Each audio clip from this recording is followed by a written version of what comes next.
On nous a demandé comment on pouvait teinter du daim, parce qu'on sait comment teinter du cuir lisse, mais le daim, il y a toujours cette question de comment ça se passe. Est-ce que c'est la teinture Ouais, aussi? ouais, c'est de la teinture pénétrante au drapeau, tu vois, des trucs qu'on Donc utilise. même teinture que le cuir lisse. Même teinture, mais je déconseille fortement parce que c'est assez complexe. Il y a quelques personnes qui arrivent, qui sont des gens qui ont la dextérité, l'expérience pour pouvoir faire ça.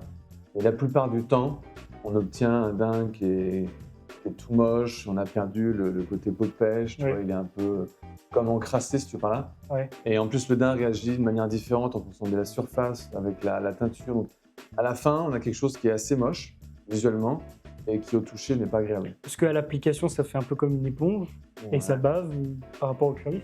Bah, ça bave, c'est pas une teinte uniforme, Ouais. et surtout ça vient altérer le toucher.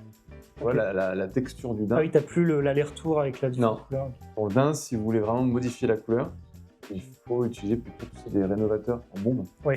Alors, c'est pas complètement opaque, c'est-à-dire que tu vas pas transformer la couleur, tu peux pas passer d'un marron à un rouge, mais tu peux foncer par exemple un daim marron clair qui aurait été taché, pour essayer de cacher un peu les taches.